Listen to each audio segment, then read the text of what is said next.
cerca de 3 milhões e 700 mil brasileiras viveram episódios de violência doméstica somente nos últimos 12 meses. Mas de violência doméstica. E mesmo amparadas por medidas protetivas, elas nunca se sentiram seguras. São 3 anos vivendo em um relacionamento abusivo. Há 7 meses, Evelyn pôs fim à relação, mas passou a ter que viver escondido. Policiais são chamados pelo 190 para atender uma ocorrência de violência doméstica e são recebidos pela vítima na porta de casa. Por que isso ainda acontece? Por que ainda existem tantos casos de violência doméstica mesmo com tanta conscientização? Explicaremos isso hoje. Para entendermos melhor, precisamos saber o que é a violência doméstica. A violência doméstica, ela é todo tipo de violência que acontece dentro de um ambiente familiar, com as pessoas que habitam por lá, como pais, filhos, marido e esposa. E existem alguns tipos de violência. Primeiramente, temos a violência física, que ela é todo tipo de violência que agride a integridade ou saúde corporal do outro. A violência psicológica é qualquer tipo de conduta que cause dano emocional ou diminuição de autoestima, também podendo gerar problemas mais sérios como ansiedade e depressão. A violência sexual ela é qualquer tipo de conduta que força o outro indivíduo a ter relações sexuais não desejadas, usando a força e também a intimidação. A violência patrimonial é entendida como qualquer conduta que seja retenção, subtração, destruição de objetos, instrumentos de trabalho, documentos pessoais, bens e valores, incluindo aqueles destinados a satisfazer as necessidades. E por último, a violência moral ela é qualquer tipo de conduta que configure como calúnia, injúria e difamação. Como isso acontece? A primeira etapa desse ciclo vem com o agressor se irritando com as menores coisas, destruindo objetos e humilhando o agredido. Depois, isso escala, com a paciência do agressor chegando ao limite e se materializando nas mais diversas agressões. E por último, o arrependimento do agressor, que é caracterizado por um período mais calmo, um pedido de desculpas e uma atitude mais arrependida, levando a vítima a acreditar que ele mudou, sendo que o ciclo só vai se repetir. Diante de tantos casos, foram feitas diversas leis para ajudar quem sofre com isso, como por exemplo, a Lei Maria da Penha, que protege as mulheres e faz com que o agressor seja sentenciado não somente com uma multa. E conforme alguns casos, a violência doméstica pode variar entre 1 mês a 40 anos, dependendo da gravidade do caso.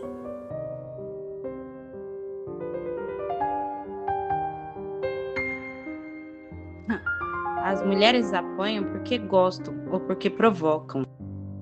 Quem é vítima de violência doméstica passa muito tempo tentando evitá-la, para assegurar sua própria proteção e a de seus filhos.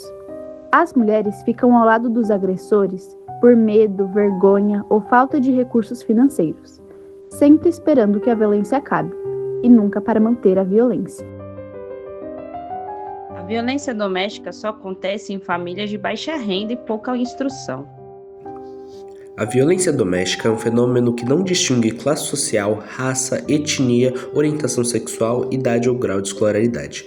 Todo dia somos impactados por notícias de mulheres que foram assassinadas por seus companheiros ou ex-parceiros. Na maioria desses casos, elas já vinham sofrendo diversos tipos de violência há algum tempo, mas a situação só chega ao conhecimento de outras pessoas quando as agressões crescem ao ponto de culminar no feminicídio. É fácil identificar o tipo de mulher que apanha. Não existe um perfil específico de quem sofre violência doméstica. Qualquer mulher, em algum período de sua vida, pode ser vítima desse tipo de violência. A violência doméstica não ocorre com frequência. Segundo a OMS, em 2013, o Brasil já ocupava o 5º lugar no ranking de 83 países onde mais se matam mulheres. São 4,8 homicídios por 100 mil mulheres, e em quase 30% dos crimes ocorrem nos domicílios. Além disso, uma pesquisa do Data Senado de 2013 revelou que 1 a cada 4 brasileiras assumiu que já foi vítima de violência doméstica e familiar provocada por um homem. Os resultados da Fundação Perseu Abramo, com base em estudo realizado em 2010, também reforçam esses dados. Para se ter uma ideia, a cada 2 minutos, 5 mulheres são violentamente agredidas. Outra afirmação da frequência da violência de gênero é o ciclo que se é estabelecido constantemente repetido: aumento de tensão, ato de violência e lua de mel. Para acabar com a violência, basta proteger as vítimas e punir os agressores. Tanto a proteção das vítimas quanto a punição dos agressores são importantes no combate à violência. Mas isso não é suficiente, principalmente porque a violência doméstica e familiar contra as mulheres é um problema estrutural, ou seja, ocorre com frequência em todos os estratos sociais, obedecendo a uma lógica de agressões que já são mapeadas pelo ciclo da violência. Daí surge a necessidade também de ações sequenciadas para o enfrentamento da violência de gênero, tais como inserir essa discussão nos currículos escolares de maneira multidisciplinar, criar políticas públicas com medidas integradas de prevenção, promover pesquisas para gerar estatísticas e possibilitar uma sistematização de dados em âmbito nacional, realizar campanhas educativas para a sociedade em geral, que seriam feitas por empresas, instituições públicas, órgãos governamentais, ONGs, etc., e difundir a Lei Maria da Penha e outros instrumentos de proteção dos direitos das mulheres.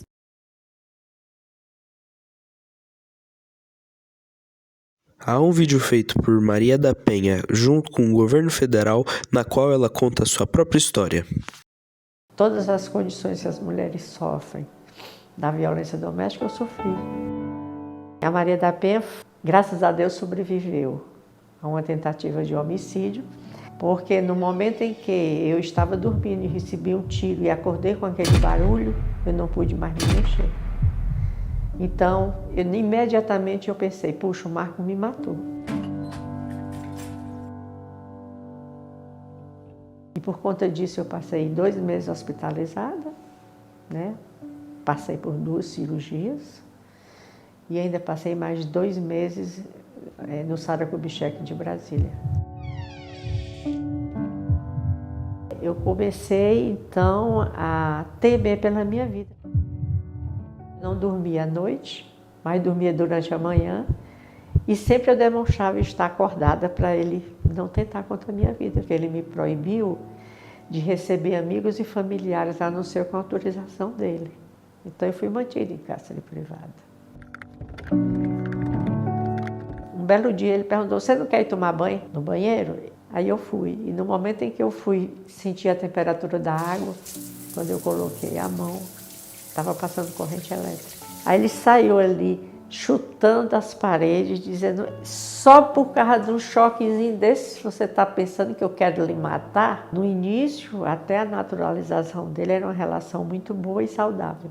Mas após o nascimento das nossas filhas, ele conseguiu a sua naturalização.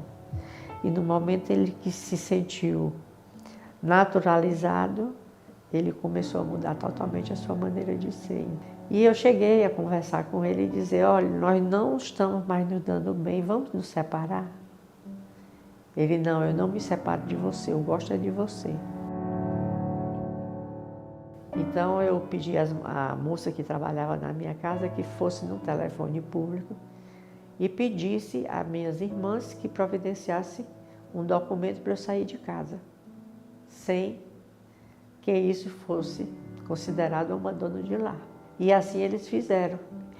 E no momento em que eu recebi esse documento, coincidentemente, ele viajou a serviço e eu saí de casa com as crianças.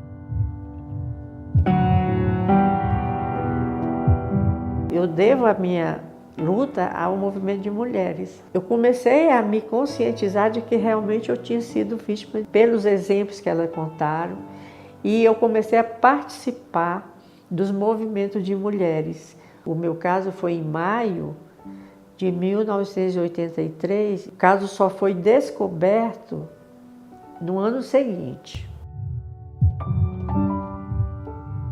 A secretária me chamou e disse, Dona Maria da Penha, eu vou dizer uma coisa, eu não tenho nenhuma dúvida de que o seu caso não foi assalto. A senhora foi vítima de uma tentativa de homicídio. Se passaram 8 longos anos, o processo sendo questionado. Aí ele foi julgado e foi condenado por 6 votos a 1 como autor da tentativa de homicídio.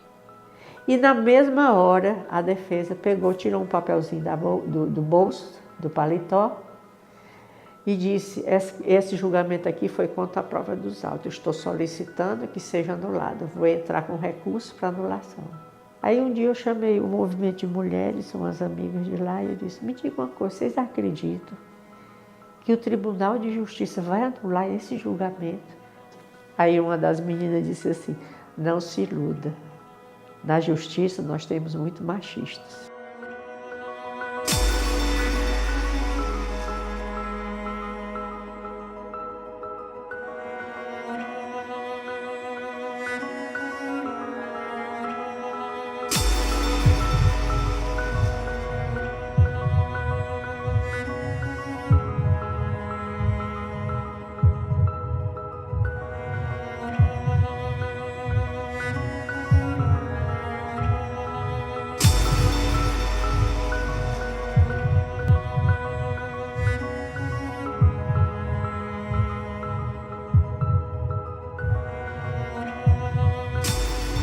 É importante que a mulher vítima, ao procurar sair daquela situação, ela tenha perto de si pessoas que digam que é possível sair.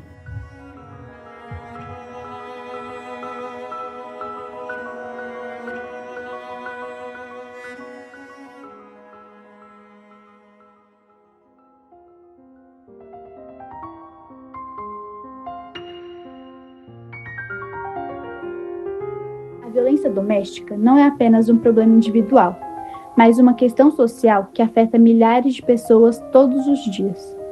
E mesmo existindo leis, campanhas e formas de denúncia, muitos casos ainda continuam acontecendo, em silêncio. Por isso, falar sobre esse assunto é tão importante. Informar, ouvir, acolher e denunciar podem salvar vidas. Muitas vítimas permanecem presas nesse ciclo, por medo, dependência emocional, ameaças ou até mesmo falta de apoio. E é dever da sociedade combater julgamentos e oferecer ajuda. Nenhuma agressão deve ser normalizada, escondida ou tratada como algo comum. Respeito, segurança e dignidade são direitos de todos os cidadãos. Se você conhece alguém que passa por isso, escute sem julgar, incentive a procurar ajuda. E se você é vítima de violência doméstica, saiba que você não está sozinho. Existem pessoas e leis para te proteger.